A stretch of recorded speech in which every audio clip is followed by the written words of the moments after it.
श्रीमन नारायण नारायण हरि हरि, भज मन नारायण नारायण हरि हरि।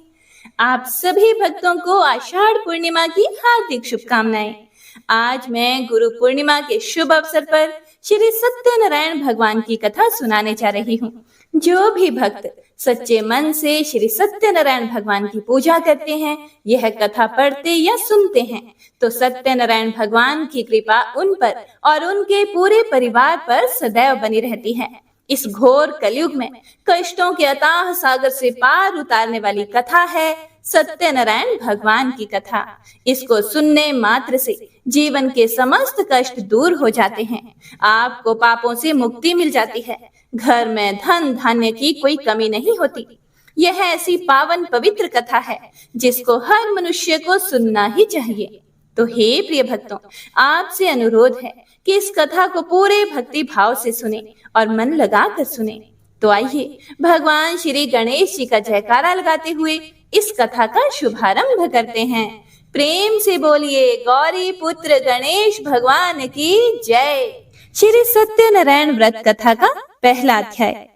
एक समय की बात है, नैमिषारण्य तीर्थ में शौनक आदि 88,000 ऋषियों ने श्री सूत जी महाराज से पूछा कि हे प्रभु, इस कलयुग में वेद विद्या रहित मनुष्यों को प्रभु भक्ति किस प्रकार मिल सकती है तथा उनका उद्धार कैसे होगा? हे मुनि श्रेष्ठ, कोई ऐसा तप बताइए जिससे थोड़े समय में ही पुण्य मिले और मन वांछित फल भी मिल जाए।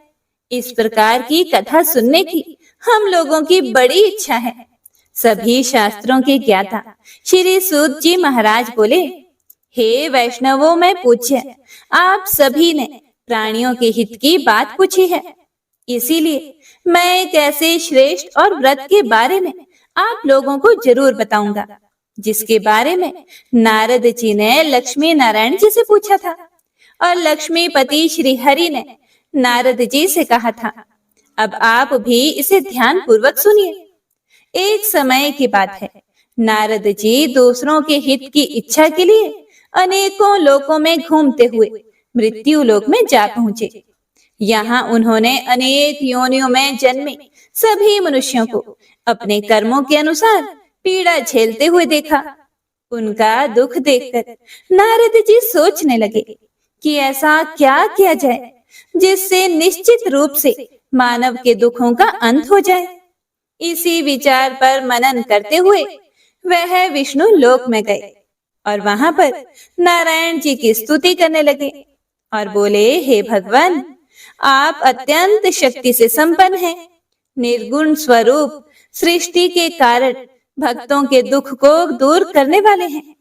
आपको मेरा प्रणाम है। नारद जी की स्तुति सुनकर विष्णु भगवान बोले, हे मुनि श्रेष्ठ, आपके मन में क्या बात है, उसे आप निसंकोच कहें। इस पर नारद मुनि बोले कि मृत्यु लोक में अनेक योनियों में जन्मे मनुष्य अपने कर्मों के द्वारा अनेकों दुख से दुखी हो रहे हैं। हे मेरे प्रभु, आप तो यह बताइए कि वह मनुष्य थोड़े समय में ही, थोड़े प्रयास करके ही अपने दुखों से कैसे छुटकारा पा सकते हैं?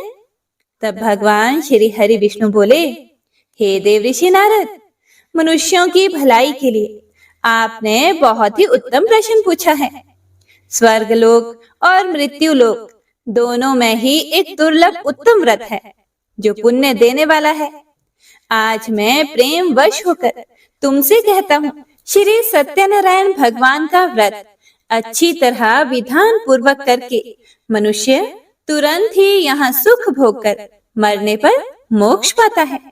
हे प्रिय भक्तों, श्री सूत जी बोले कि हे ऋषियों, श्री हरि के वचन सुनकर नारद जी बोले कि उस व्रत का फल क्या है प्रभु, और उसका विधान क्या है? यह व्रत किसने किया था और इस व्रत को किस दिन करना चाहिए? आप सब कुछ हमें विस्तार पूर्वक बताएं।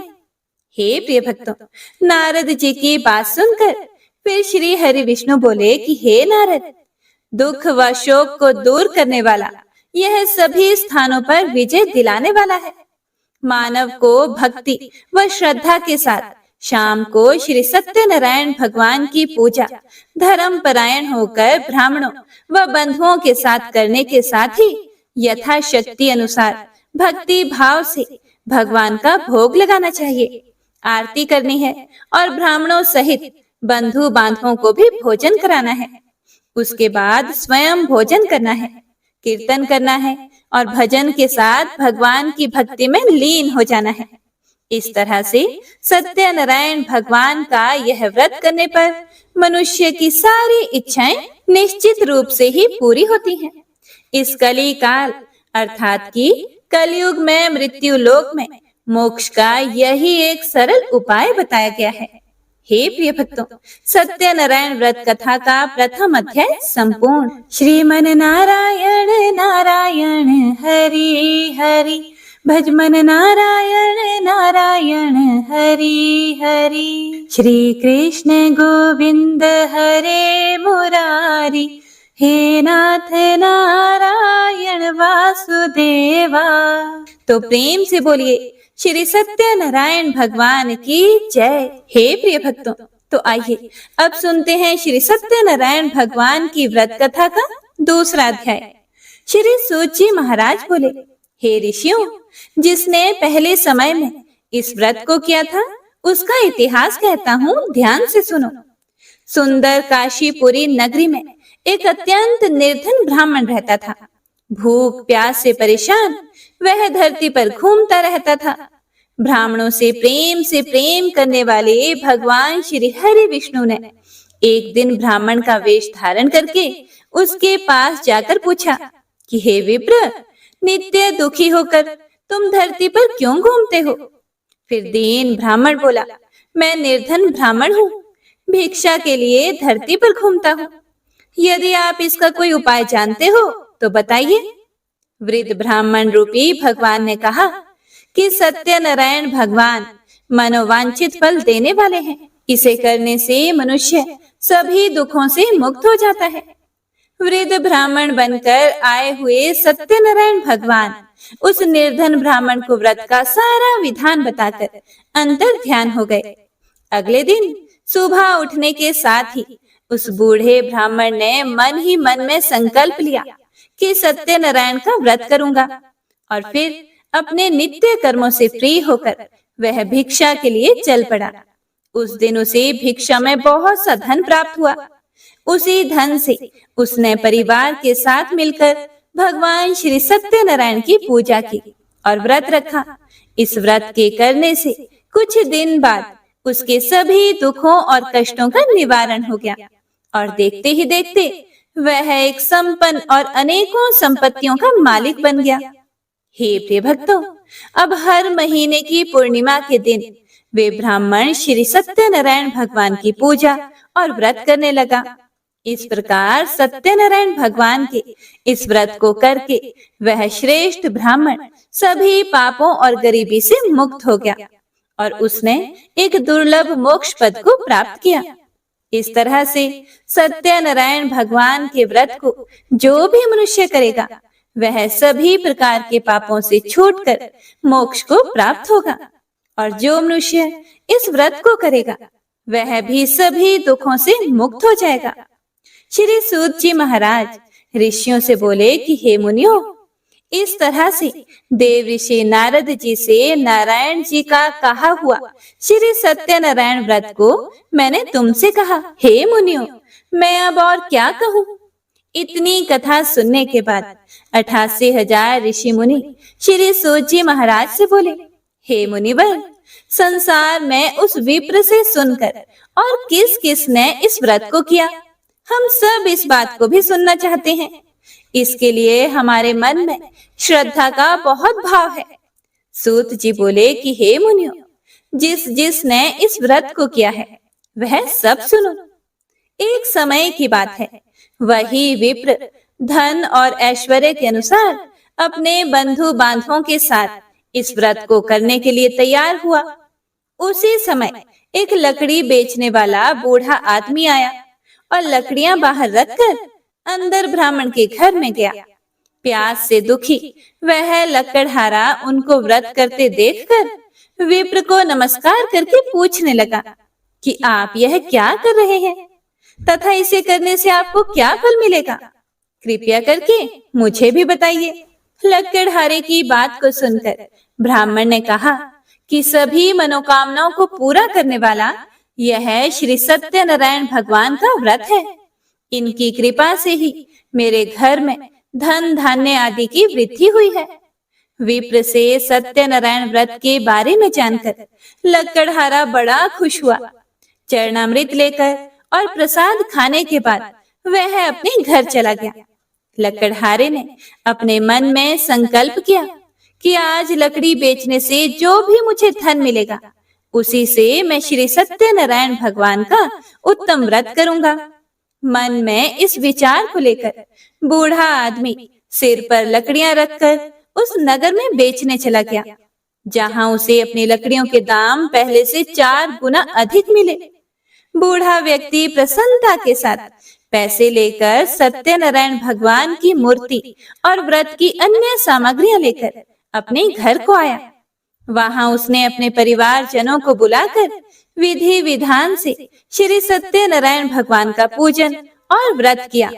इस व्रत के प्रभाव से वह बूढ़ा लकड़हारा धन पुत्र आदि से युक्त होकर संसार के समस्त सुख भोगकर अंत में वैकुंठ धाम चला गया।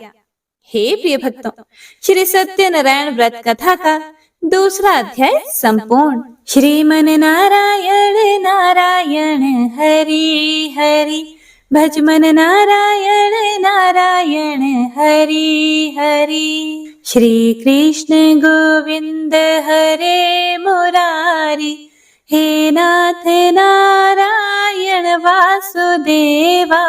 तो सभी प्रेम से बोलिए श्री सत्यनारायण भगवान की जय। तो आइए अब सुनते हैं श्री सत्यनारायण भगवान की व्रत कथा का तीसरा अध्याय।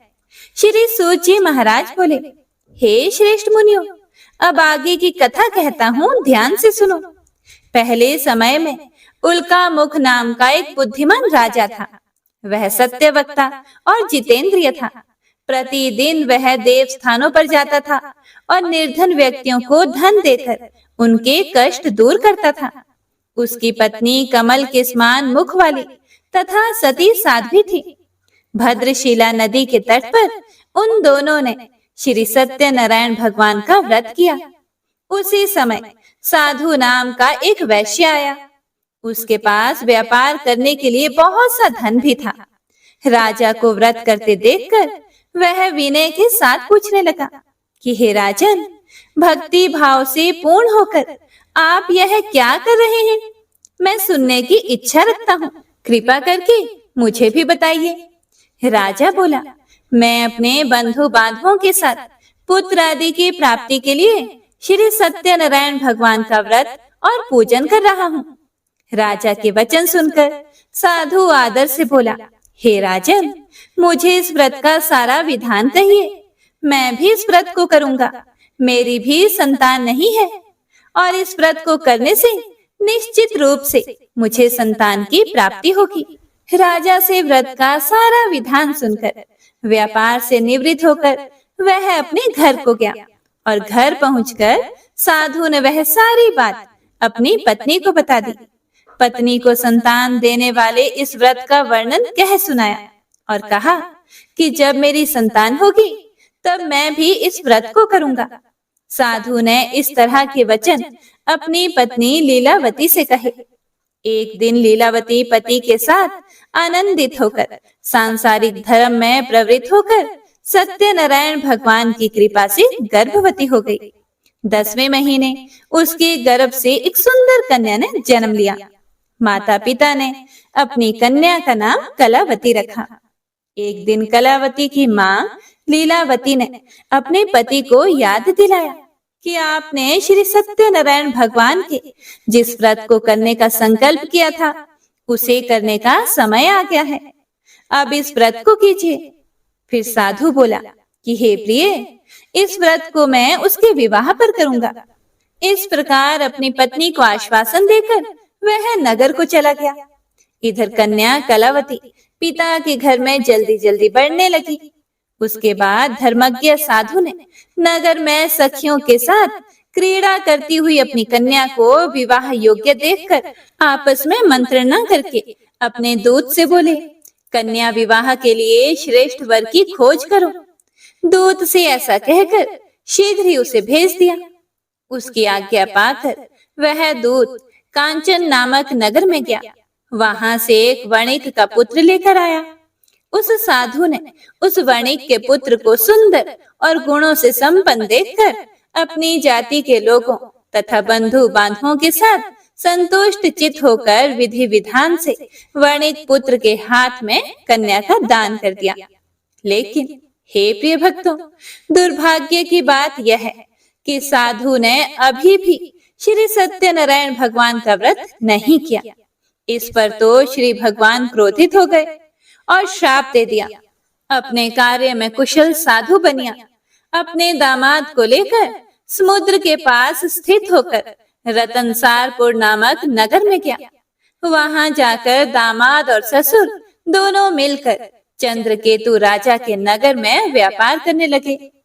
एक दिन भगवान सत्यनारायण की माया से एक चोर राजा का धन चुराकर भाग रहा था। उसने राजा के सिपाहियों को अपना पीछा करते हुए देख लिया और यह देखकर चोर ने चुराया हुआ धन वहां रख दिया जहां पर साधु अपने दामाद के साथ ठहरा हुआ था। राजा के सिपाहियों ने साधु वैश्य के पास राजा का धन पड़ा देखा तो वह ससुर और दामाद दोनों को बांधकर प्रसन्नता से राजा के पास दौड़ कर ले गए और कहा कि उन दोनों चोरों को हम पकड़ कर लाए हैं। हे राजन, आप आगे की कार्यवाही की आज्ञा दे दें। राजा की आज्ञा से उन दोनों को कठिन कारावास में डाल दिया गया और उनका सारा धन भी उनसे छीन लिया गया। श्री सत्यनारायण भगवान के श्राप से वणिक के घर में उसकी पत्नी भी बहुत दुखी हो गई और उनके घर में सारा का सारा जो धन था वह चोरों ने चुरा लिया। और इधर वैश्य की पत्नी लीलावती शारीरिक तथा मानसिक पीड़ाओं से युक्त भूख और प्यास से दुखी होकर अन्न की चिंता से दर दर भटकने लगी और उनकी कन्या भी भोजन के लिए इधर उधर प्रतिदिन घूमने लगी। एक दिन भूख से पीड़ित कलावती एक घर में गई। वहां जाकर उसने श्री सत्यनारायण भगवान के व्रत पूजन को देखा। वहां बैठकर उसने कथा भी सुनी और वरदान भी मांगा। उसके बाद प्रसाद ग्रहण करके वह कुछ रात होने पर घर आ गई। माता ने कलावती कन्या से प्रेम पूर्वक पूछा, हे पुत्री, रात में तू कहाँ रुक गई थी? तुम्हारे मन में क्या बात है? कलावती ने अपनी माता से कहा, हे माते, मैंने एक घर में मनोरथ प्रदान करने वाला व्रत देखा है। कन्या के वचन सुनकर लीलावती भगवान के पूजन की तैयारियां करने लगी और वह वणिक की पत्नी कलावती भी व्रत करने को तत्पर हुई और प्रसन्न मन से उस साध्वी लीलावती और कलावती ने बंधु बांधवों के साथ भगवान श्री सत्यनारायण का व्रत किया तथा इस प्रकार प्रार्थना की कि हे भगवान, आप हमारे पति और दामाद के अपराध को क्षमा करें। वे दोनों अपने घर शीघ्र आ जाएं। इस व्रत से श्री सत्यनारायण भगवान संतुष्ट हो गए और राजा चंद्रकेतु को सपने में दर्शन देकर कहा कि हे राजन, तुम उन दोनों वैश्यों को छोड़ दो और तुमने उनका जो धन लिया है उसे भी वापस कर दो। अगर तुमने ऐसा नहीं किया तो मैं तुम्हारा धन, राज्य व संतान सभी को नष्ट कर दूंगा। राजा को यह कहकर वह अंतर्ध्यान हो गए। सुबह राजा ने सभा में अपना सारा सपना सुनाया और फिर बोले कि उन दोनों को कैद से मुक्त करके सभा में लेकर आओ। दोनों ने आते ही राजा को प्रणाम किया। राजा बोला, हे महानुभावों, प्रारब्ध वर्ष ऐसा कठिन दुख तुम्हें प्राप्त हुआ है, लेकिन अब तुम्हें कोई भी भय करने की जरूरत नहीं है। ऐसा कहकर राजा ने उन दोनों को नए वस्त्र आभूषण भी पहनाए और जितना धन उनका लिया था उससे दुगुना धन वापस कर दिया। दोनों वैश्य अपने घर को चल दिए। हे प्रिय भक्तों, श्री सत्यनारायण व्रत कथा का तीसरा अध्याय संपूर्ण। श्रीमन नारायण नारायण हरि हरि, भजमन नारायण नारायण हरि हरि। श्री कृष्ण गोविंद हरे मुरारी, हे नाथ नारायण वासुदेवा। तो प्रेम से बोलिए श्री सत्यनारायण भगवान की जय। हे प्रिय भक्तों, श्री सत्यनारायण भगवान व्रत कथा का चौथा अध्याय शुरू होता है। श्री सूत जी महाराज ऋषियों से बोले कि वैश्य ने मंगलाचार करके अपनी यात्रा आरंभ कर दी और अपने नगर की ओर चल दिया। साधु के कुछ दूर जाने पर भगवान श्री सत्यनारायण की उसकी सत्यता की परीक्षा लेने की इच्छा हुई और एक दंडी वेशधारी बनकर आए और उनसे पूछा कि हे साधो, इस नाव में क्या है? यह सुनकर वैश्य हंसता हुआ बोला, हे दंडी, आप क्यों पूछते हो? क्या धन लेने की इच्छा है? मेरी नाव में तो बेल व पत्ते भरे हुए हैं। वैश्य के कठोर वचन सुनकर भगवान बोले कि तुम्हारा वचन सत्य हो। दंडी ऐसे वचन कहकर वहां से दूर चले गए और कुछ दूर जाकर समुद्र के किनारे बैठ गए। दंडी के जाने के बाद साधु वैश्य ने नित्य क्रिया के पश्चात नाव को ऊंची उठते हुए देखकर अचंभा माना और नाव में बेल पत्ते आदि देखकर वह मूर्छित होकर जमीन पर गिर पड़ा। वापस होश में आने पर वह अत्यंत शोक में डूब गया। तब उसका दामाद बोला कि आप शोक ना मनाएं, यह दंडी का शाप है, इसीलिए हमें उनकी शरण में जाना चाहिए, तभी हमारी मनोकामनाएं पूरी होंगी। दामाद की यह बात सुनकर वह दंडी के पास पहुंच गए और अत्यंत भक्ति भाव से नमस्कार करके बोले कि मैंने आपसे जो असत्य वचन कहे थे उनके लिए आप मुझे क्षमा कर दीजिए। ऐसा कहकर वे रोने लगे। तब दंडी भगवान बोले, हे वणिक पुत्र, मेरी आज्ञा से बार बार तुम्हें दुख प्राप्त हुआ है, तुम मेरी पूजा से विमुख हुए हो। यह सुनकर साधु बोला, हे भगवान, आपकी माया से तो ब्रह्मा आदि देवता भी आपके रूप को नहीं जानते। मैं तो एक अज्ञानी हूँ, मैं कैसे जान सकता हूँ? आप प्रसन्न होइए प्रभु, मैं अपनी सामर्थ्य के अनुसार आपकी पूजा करूंगा, मेरी रक्षा करो और पहले के समान नौका में धन भर दो। साधु वैश्य के भक्ति पूर्वक वचन सुनकर भगवान प्रसन्न हो गए और उसकी इच्छा अनुसार वरदान देकर अंतर ध्यान हो गए। अब ससुर दामाद दोनों जब नाव पर आए तो नाव धन से भरी हुई मिली। फिर वहीं अपने अन्य साथियों के साथ सत्यनारायण भगवान का पूजन करके फिर अपने नगर को चल दिए। जब नगर के नजदीक पहुंचे तो दूत को घर पर खबर करने के लिए भेज दिया गया। दूत साधु की पत्नी को प्रणाम करके कहता है कि मालिक अपने दामाद सहित नगर के निकट आ पहुंचे हैं।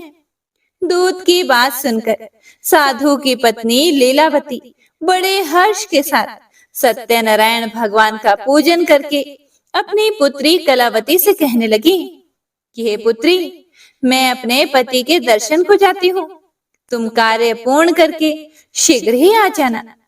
माँ के ऐसे वचन सुनकर कलावती जल्दी में प्रसाद छोड़कर अपने पति के पास चली गई। प्रसाद की अवज्ञा के कारण श्री सत्यनारायण भगवान रुष्ट हो गए और नाव सहित उसके पति को पानी में डुबो दिया। कलावती अपने पति को वहां ना पाकर रोती हुई जमीन में गिर गई और नौका को डूबा हुआ देखकर और कन्या को रोता हुआ देखकर साधु भी बहुत दुखी होकर बोला कि हे प्रभु, मुझसे तथा मेरे परिवार से जो भी भूल हुई है उसे आप क्षमा करें। साधु के दीन वचन सुनकर श्री सत्यनारायण भगवान प्रसन्न हो गए और आकाशवाणी हुई कि हे साधु, तेरी कन्या मेरे प्रसाद को छोड़कर आई है, इसीलिए उसका पति अदृश्य हो गया है। यदि वह घर जाकर प्रसाद खाकर लौटती है तो इसे इसका पति अवश्य मिलेगा।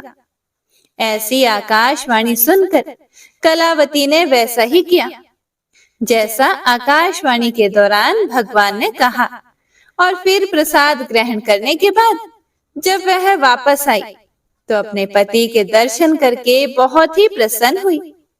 उसके बाद साधु अपने बंधु बांधवों सहित श्री सत्यनारायण भगवान का विधि विधान से पूजन करता है। इस लोक का सुख भोग कर वह अंत में स्वर्ग लोक में जाता है। हे प्रिय भक्तों, तो इस प्रकार श्री सत्यनारायण व्रत कथा का चौथा अध्याय संपूर्ण होता है। श्रीमन नारायण नारायण हरि हरि, भजमन नारायण नारायण हरि हरि। श्री कृष्ण गोविंद हरे मुरारी, हे नाथ नारायण वासुदेवा। प्रेम से बोलिए श्री सत्यनारायण भगवान की जय। हे प्रिय भक्तों, श्री सत्यनारायण भगवान व्रत कथा का 5वां अध्याय शुरू होता है। श्री सूत जी महाराज बोले, हे ऋषियों, मैं और भी एक कथा सुनाता हूँ, उसे भी ध्यान पूर्वक सुनो। प्रजापालन में लीन तुंगध्वज नामक एक राजा था। उसने भी भगवान का प्रसाद त्याग कर बहुत ही दुख सहन किया था। एक बार जंगल में जाकर वन्य पशुओं को मारकर वह बड़ के पेड़ के नीचे आया। वहां उसने ग्वालों को भक्ति भाव से अपने बंधुओं सहित सत्यनारायण भगवान का पूजन करते देखा।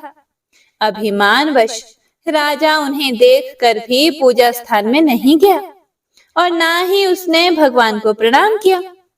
ग्वालों ने राजा को प्रसाद दिया, लेकिन उसने ये प्रसाद भी नहीं खाया और प्रसाद को वहीं छोड़कर वह अपने नगर को चला गया। हे प्रिय भक्तों, जब वह नगर में पहुंचा तो वहां सब कुछ तहस नहस हुआ पड़ा था। तो वह शीघ्र ही समझ गया कि यह सब भगवान के अनादर का ही परिणाम है। वह दोबारा ग्वालों के पास पहुंचा और विधि पूर्वक पूजा करके प्रसाद खाया। तो श्री सत्यनारायण भगवान की कृपा से सब कुछ पहले जैसा हो गया। दीर्घ काल तक सुख भोगने के बाद मरने के बाद उसे स्वर्ग लोक की प्राप्ति हुई। श्री सूत जी महाराज कहते हैं कि जो भी मनुष्य इस परम दुर्लभ श्री सत्यनारायण के व्रत को करता है और पुण्यमयी तथा फल प्रदायिनी भगवान की कथा को भक्ति युक्त होकर सुनता है, उसे भगवान श्री सत्यनारायण की कृपा से धन धान्य आदि की प्राप्ति होती है। दरिद्र धनवान हो जाता है। संतानहीन मनुष्य को संतान सुख मिलता है और बंधन में पड़ा हुआ बंधन से मुक्त हो जाता है। डरा हुआ व्यक्ति भय मुक्त हो जाता है। यह सत्य बात है, इसमें कोई भी संशय नहीं है। इस लोक में वह सभी इच्छित फलों का भोग प्राप्त करके अंत में सत्यपुर वैकुंठ लोक को जाता है। श्री सूत जी महाराज बोले कि इस प्रकार मैंने आप लोगों से भगवान श्री सत्यनारायण के व्रत को कहा, जिसे करके मनुष्य सभी दुखों से मुक्त हो जाता है। हे श्रेष्ठ मुनियों, जो भी मनुष्य नित्य भगवान श्री सत्यनारायण की इस व्रत कथा को पढ़ता या सुनता है, भगवान श्री सत्यनारायण की कृपा से उसके सभी पाप नष्ट हो जाते हैं। हे मुनीश्वरों, पूर्व काल में जिन लोगों ने भगवान श्री सत्यनारायण का व्रत किया था, उनके अगले जन्म का वृतांत कहता हूँ, आप लोग ध्यान से सुने। वृद्ध शतानंद ब्राह्मण ने सुदामा का जन्म लेकर मोक्ष की प्राप्ति की। लकड़हारे ने अगले जन्म में निषाद बनकर मोक्ष प्राप्त किया। उल्का मुख नाम का राजा दशरथ होकर वैकुंठ को गए। साधु नाम के वैश्य ने मोरध्वज बनकर अपने पुत्र को आरे से चीरकर मोक्ष पाया। महाराज तुंगध्वज ने स्वयंभू होकर भगवान में भक्ति युक्त होकर कर्म करके मोक्ष पाया। कथा सुनने के बाद सभी ऋषियों ने श्री हरि को झुककर प्रणाम किया। हे प्रिय भक्तों, तो इसी के साथ श्री सत्यनारायण व्रत कथा का 5वां अध्याय संपूर्ण होता है। श्रीमन नारायण नारायण हरि हरि, भजमन नारायण नारायण हरि हरि। श्री कृष्ण गोविंद हरे मुरारी, हे नाथ नारायण वासुदेवा। श्री सत्यनारायण भगवान की आरती। ओम जय लक्ष्मी रमणा, स्वामी जय लक्ष्मी रमणा, सत्यनारायण स्वामी जनपातक हरणा। ओम जय लक्ष्मी रमणा, रतन जटित सिंहासन अद्भुत छवि राजे, नारद करत निरंजन घंटा ध्वनि बाजे।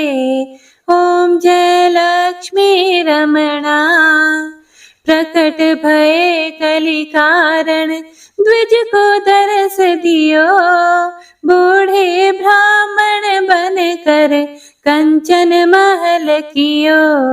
ओम जय लक्ष्मी रमणा, दुर्बल भील कठियारो जिन पर कृपा करी, चंद्रचूड़ एक राजा जिनकी विपत्ति हरी।